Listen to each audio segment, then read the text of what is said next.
सो hi everyone, कैसे हो आप लोग। I hope you all are doing well, healthy and fine. और ऊपर वाले से भी दुआ करता रहूँगा कि आप सभी लोग बहुत ही ऐसे खुश रहो, मस्त रहो और हेल्दी रहो, फाइन रहो। सबसे पहले सॉरी बोलना चाहूँगा कि बहुत दिन से मैं वीडियोस अपलोड नहीं कर पाया, जस्ट बिकॉज ऑफ कैमरा में कुछ इश्यूज़ आ गए थे, जिसकी वजह से थोड़ा सा प्रोसेस लेंथी हो गया था मुझे फ़ोन चेंज करने में। तो डोंट वरी, अब वीडियोस आपको टाइम टू टाइम मिलती रहेंगी। And thank you so much. उस दौरान बहुत से सब्सक्राइबर्स इस चैनल के साथ जुड़े हैं, तो I am very grateful and thankful for this. I know आप लोगों को कंप्लेन होगी कि हमने सब्सक्राइब किया और वीडियोस आ नहीं रही हैं, तो I am so sorry for that. Make sure अब आपको वीडियोस टाइम टू टाइम आती रहेगी। तो बिना समय बर्बाद करते हुए आते हैं टॉपिक पे। तो टॉपिक है आज का कंडीशनल और unconditional offer letter. So basically जब भी आप स्टडी अब्रॉड के लिए प्लान करते हैं, इग्नोर करना ये म्यूज़िक को। मेरे बगल में कुछ दूर पे ही शादी का माहौल है, तो प्लीज़, ठीक है। तो जब भी आप लोग स्टडी अब्रॉड के लिए प्लान करते हो, तो आपके दिमाग में ये कॉन्सेप्ट ज़रूर आता होगा कि कंडीशनल और अनकंडीशनल ऑफर लेटर्स होते क्या हैं। जो कई लोगों को ये चीज़ पता होगी, बट कई लोगों को ये चीज़ नहीं पता है, तो ये वीडियो उन लोगों के लिए है। बट अगर आपको पता है तो आप ये स्किप भी कर सकते हो वीडियो।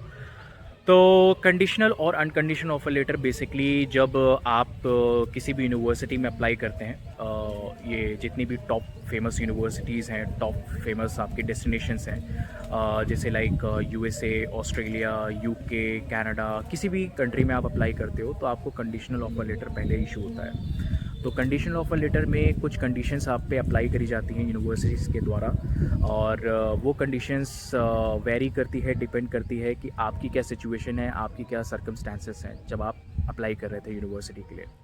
तो फॉर एग्जांपल जैसे मान लेते हैं, अगर आप 12th में थे और 12th में हैं और आपकी अभी बोर्ड्स के एग्ज़ाम्स हुए हैं एंड आपके पास रिज़ल्ट नहीं आया, तो होता क्या है, प्रिडिक्टेड मार्कशीट के बेसिस पे भी आप एप्लीकेशन इनिशिएट कर सकते हो।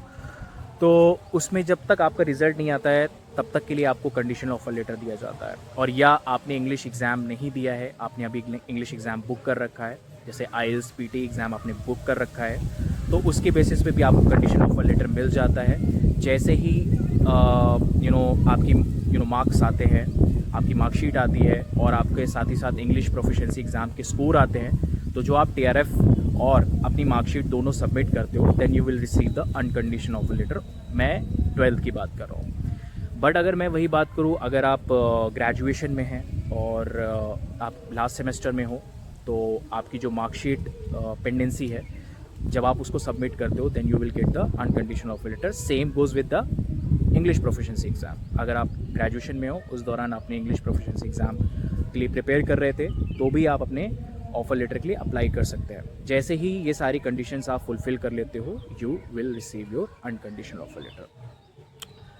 बट जैसे कनाडा, अगर मैं कनाडा और यूके की बात करूँ, तो एक और कंडीशंस ऐड हो जाती है जिसको बोलते हैं डिपॉजिट की कंडीशन। डिपॉजिट का कंडीशन का मतलब ये है कि कुछ यूनिवर्सिटीज़ अपने ट्यूशन फीस का कुछ परसेंटेज या कुछ अमाउंट या कुछ पार्ट आपसे डिपॉजिट के तौर पर कंडीशंस आप पे अप्लाई करती है कि आप इस कंडीशन को फुलफ़िल कर दो। मींस कुछ अमाउंट एज अ डिपॉजिट आप सबमिट कर दो, जो कि आपके बाद में रिकवर हो जाता है वो।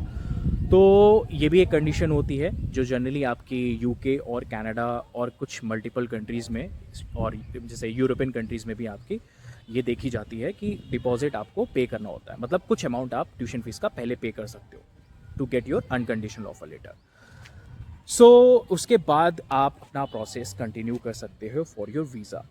जैसे ही कंडीशंस आप फुलफ़िल कर लेते हो, जब आपके पास अनकंडीशनल ऑफर लेटर आता है, अनकंडीशनल का मतलब है कि now you are ready to go with your visa process. So this is the basic concept and this is the basic difference between the conditional और अनकंडीशनल ऑफर लेटर, ठीक है। तो मेक श्योर आप अपनी सारी कंडीशंस फुलफ़िल करो and या कोई भी डॉक्यूमेंट पेंडेंसी है, इंग्लिश प्रोफिशिएंसी की पेंडेंसी है, तो उन सारी पेंडेंसीज को क्लियर करो, then you will get the unconditional offer letter.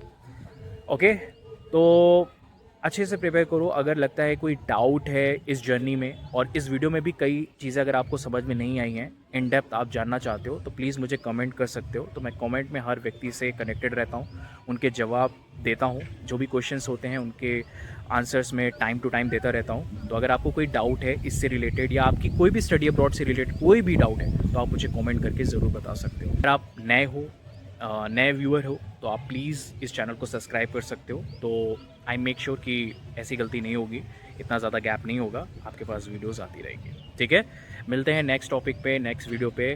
तब तक आप अपना ख्याल रखना। और आपको भी पता है अभी इंडिया में क्या सिचुएशन हुई थी, it's just like a war like situation. तो I hope you all are fine.